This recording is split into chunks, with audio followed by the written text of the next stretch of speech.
Hi, everyone. Welcome to Chapter 12, Section 3. This section, we are going to be looking at measures of dispersion. So in Section 12.2, we talked about measures of center tendency. Now we're going to look for measures of dispersion. So what is the definition of what type of measures of dispersion are we going to see in this section? So we're going to look at the range of a data. How do we find the range of a data?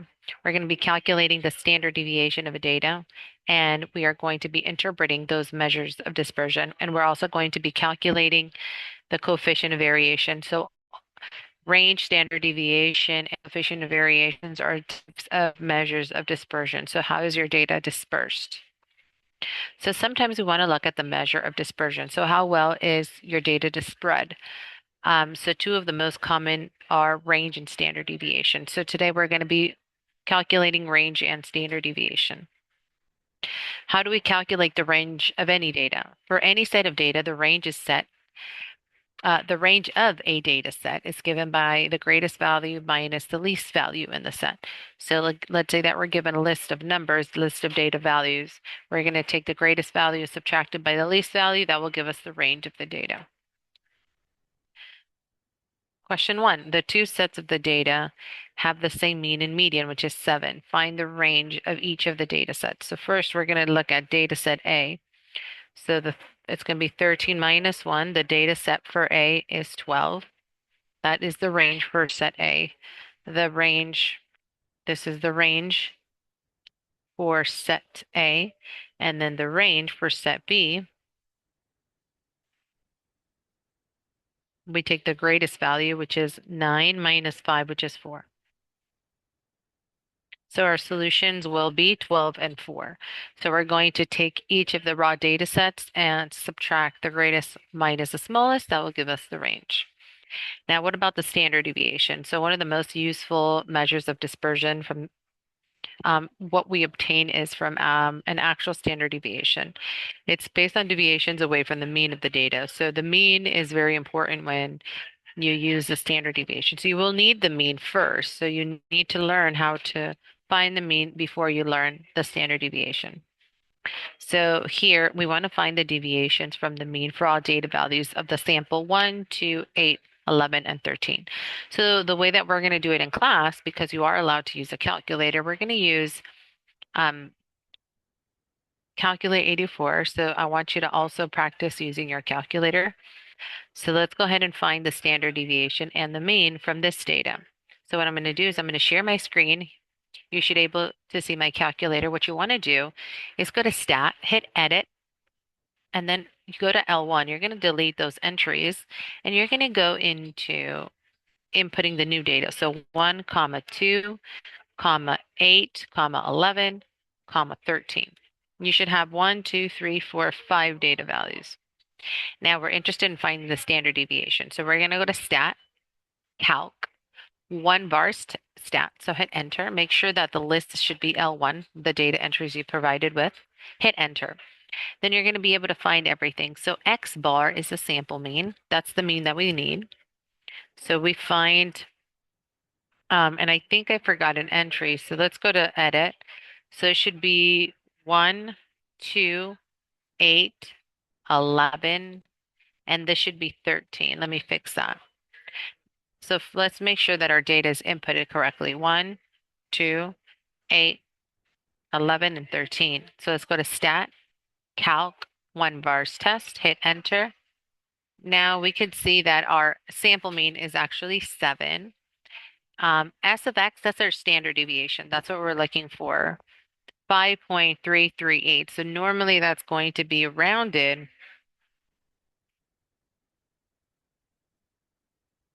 to 2 decimal places or 1. So here we get 5.33. 5.338, so 5.3. That would be our standard deviation. So the first thing we do is we look at the mean. So going back to our notes, we find that we're going to get the mean is 7. So X bar was 7. S of X is 5.338, which we round to 5.3. And 5.3 is our solution. Now, what do we do with the variance? So the variance is found by summing the squares of the deviations. So the variance is S of x squared. So there's two types. There is the population variance and standard sample variance. So when we're looking at a sample variance is we have S of x. So what we're going to do is we take 5.338 and then square that number. That will give us our sample variance. So you want to make sure that you use your calculator here. So it's 5.338.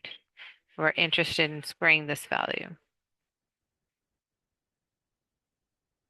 And that's 28.49.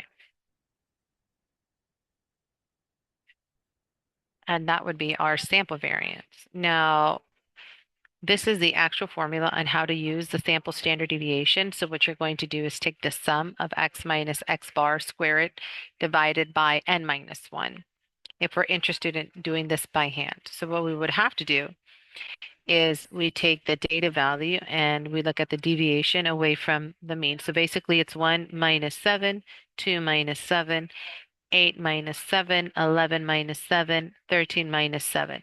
These are the numbers that we get. So these are the particular deviations. So see how we get -6, -5, 1, 4, and 6. That's the deviations. Then what we do is we sum the deviations and it's going to give us 0. So now the formula, we take each of the values x minus x bar, we square them and we add them. Divide that by n minus 1. So for us, the way that we use a standard deviation is we first want to calculate the mean of all numbers. Step 2, find the deviations away from the mean. Square each of the deviations, sum the square of the deviations, and then divide it by n minus 1. And finally, you're going to be taking the square root. But again, here, what we're going to use is we're going to use our calculator. Because you're going to get very large entries that will help you find the standard deviation. So the way that if we're interested in doing this by hand, again, there's our initial data value, 1, 2, 8, 11, and 13. Our deviations are -6, -5, 1, 4, and 6. We take the square of -6 is 36, square. So all we're doing is we're squaring each of the values. We're squaring each of the values and then we're summing 36, 25, 1, 16, 36. Our total is 114. So that means that it's the sum of x minus x bar, x minus x bar squared. So this values is 114 divided by n minus 1. N is how many data entries? We have 5 minus 1. 114 over 4 is 28.5, but then we take the square root of the value. So that's 5.338, which is roughly 5.34. And that's the answer that we got from the calculator. So when you're doing your homework, you want to make sure that you know how to use your calculator. But on the exam, if I do ask you on the final to calculate this by hand, then you will obviously use this as a reference to help you solve for the standard deviation. Now, what is exactly a standard deviation? The main use of dispersion is to compare the amounts of spread of one or more data sets. So a common technique is inferential statistics. Remember, when we're interested in inferential statistics, we want to draw a conclusion, we want to analyze. We're not just describing the data, right? That's descriptive statistics, but we're actually going to be drawing conclusions and we're going to be analyzing and doing formal observations on these. Let's look at the example. Two companies, A and B, sell small packs of sugar for coffee. The mean and the standard deviations from each company are given below. Which company consistently provides more sugar in their packs? Which company fills its packets more consistently? So first we look at the mean. So the mean is higher on this side, 1.013 teaspoons versus 1.007. And look at the standard deviation. The standard deviation is 0.0021 where the second standard deviation is actually less. So there's less spread between company B than company A. So when we're looking at this carefully, we look at, well, what is the mean of the data and what does the standard deviation mean? Well, what can we infer based on what we have? We infer that company A likely provides more sugar than company B because it has a greater mean. We can also infer that there's more consistency in company B than A because company A has a smaller standard deviation. Now, that's by just looking at the data. So more sugar, greater mean, smallest standard deviation represents less consistency. Now, what is Chebyshev's theorem? Chebyshev's theorem is one of the types of measure of dispersion whenever you have a data and you have a distribution and you want to see how far apart they are. So for any set of numbers, regardless of how they are distributed, you have a fraction that they lie within k standard deviation. So if we have a mean right here, this formula tells us how many k deviations away. So k has to be strictly greater than 1. So you have the formula 1 minus 1 over k squared.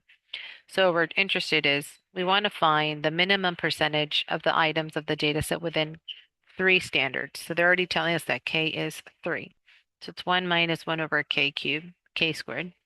So it's 1 minus 1 over 3 squared, 1 minus 1/9. So here you have to convert 9. You have to have a common denominator, an LCD of 9. So 9 minus 1 over 9. That's 8 over 9. So if we're looking at that percent, 8 over 9 is roughly 0.888 all the way to 9. So roughly 89% of the data. So 88.9% would be the solution percentage. So this would be the minimum percentage of items in the data set. About 88.9% of the items would lie. That is called the Chebyshevs, where of course k has to be greater than 1. Now, the coefficient of variation is not a strictly measure of dispersion. It's only a technique. It combines central tendency and dispersion. It expresses the standard deviation as a percent of the mean. So what it does, it gives you a percent of the particular mean. So there is an actual formula to calculate. So for any set of data, the coefficient of variation is given by V is equal to S, the sample standard deviation over X bar, which is the mean. So it's the sample standard deviation.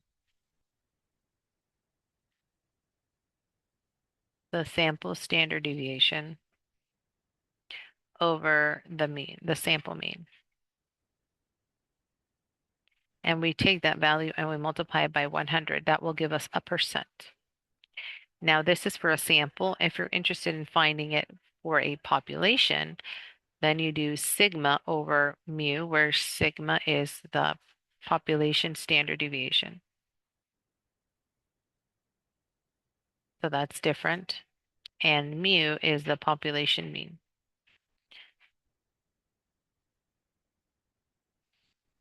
So there's two types. So most of the time, we're always going to be looking at through a sample.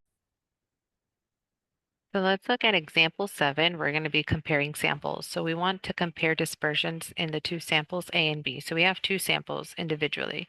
So first, we're interested in finding the mean and the standard deviation of both of the data. So here we have sample A, and we're going to go ahead and input this on our calculator. So let's go into our calculate 84. So let me share my screen. So there's our calculator. The first thing that we want to do is we want to find our mean. So we're going to go to Stat, Edit, and then we're going to go to L1, and we're going to delete the entries. So then we have 12, 13. Make sure that you're inputting this correctly. 12, 13, 16, 18, 18, and 20. L2 would be the second part, 125, 131, 144, 158, 168. and then 193. So let's start with L1 first, right? We want to find the mean and the sample standard deviation. So we're going to go to stat, and then we're going to go to calc, one bars test, and then we're interested in the first one. So make sure that you're inputting L1 first. Hit enter, and then look up here. So X bar, the mean, the sample mean of the data, is 16.16. Now, S of X, the sample standard deviation of the data, is 3.125, or roughly 3.13. So there's your sample standard deviation and your mean. Now let's go to stat. Now we're going to go to calculate one bars test, but now we're interested in L2. So you're going to go and you're going to change L2 and you're going to go to second, then number 2. That way you're changing your entry to 2. Let me do that again. So you're going to go to second, 2. That gives you L2. So hit enter. Now you're going to be given the mean of, there's your mean, X bar is 153.16. Your standard deviation, S of X, is going to be 25.29. So once we've inputted that data, we are going to be making conclusions based on that data. So there it is. There's X bar. There's our standard deviation. There's a computations. So there's a standard deviation. There's a sample standard deviation of each. Now the last one we didn't calculate, but the last one is variance. So the variance of set A, or sample A, is we're going to take 3.125 and square that value. And then the variance for the second data, it's 25.29, and we're going to square it. So let's go ahead and square 3.125 roughly. So 3.125, and then we're going to take that value and then we're going to square it. So that's 9.77. And then if we square 25.29, and then we square that value, we get roughly 639.58. So we have two variances. Now we're interested in calculating our coefficient of variance. So that's going to be S of X over X bar times 100. So we're going to do that for both of those. Then we are interested in finding the coefficient of variance, which is going to be our standard deviation divided by our X bar times 100. So then we find our variance, we found, and then there's their typo here. So we notice that the sample B will have a larger dispersion than sample A, but the coefficient of variation is going to be larger. So if we're interested in computing the coefficient of variation of each, so we have CV, it looks like CV is going to be 3.125 over 16.167. We're going to multiply that by 100. That will give us a percent. And then we have the second variation, coefficient of variation, which is going to be 25.294 divided by 153.167 times 100. So let's go ahead and compute this using our graphing calculator. We're going to go back to our screen, and then we're going to be inputting the first. We have 3.125 divided by 16.167. We're going to take that value and we're going to multiply that by 100.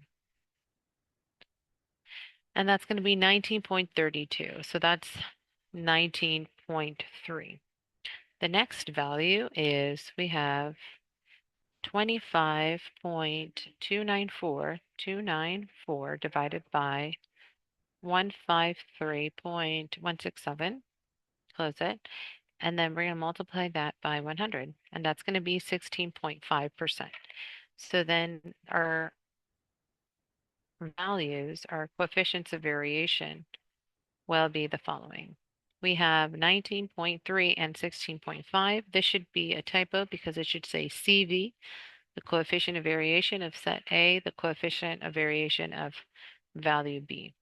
So we notice that sample B will have a larger dispersion because of the sample standard deviation. So the standard deviation tells us how dispersed they are.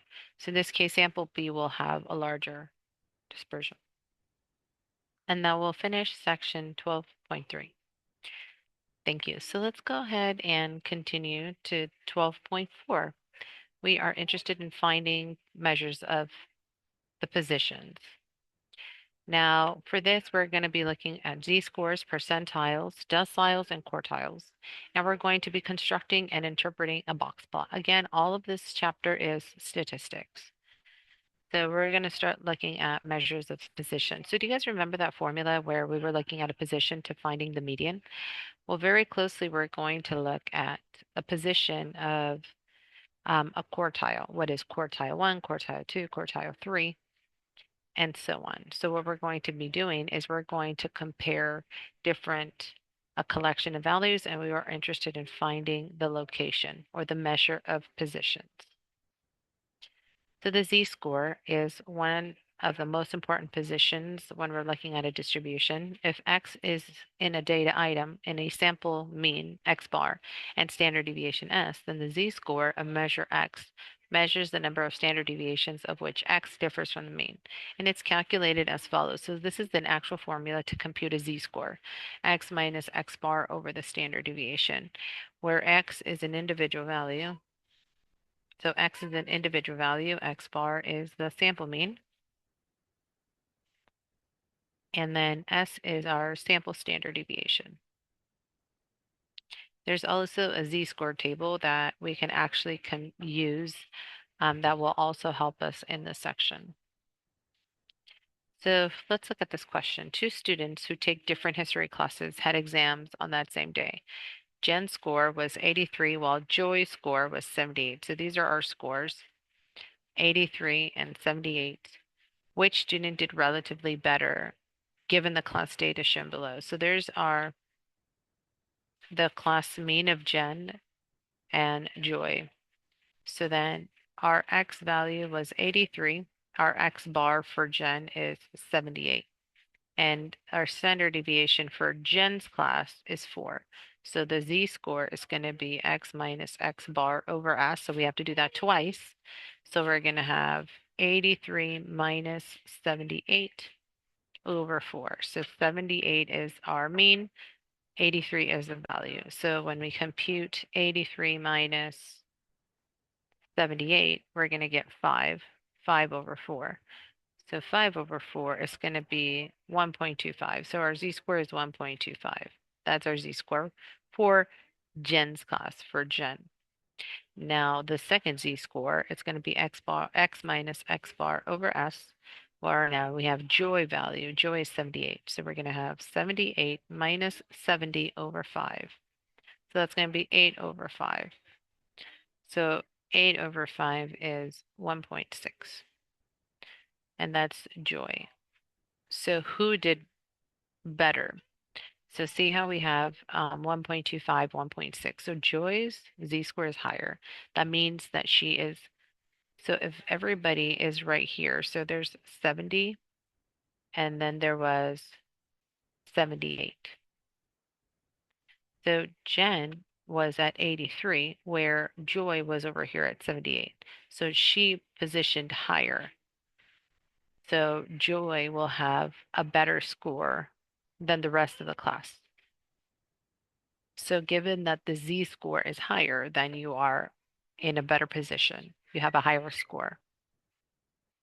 So we'll stop here.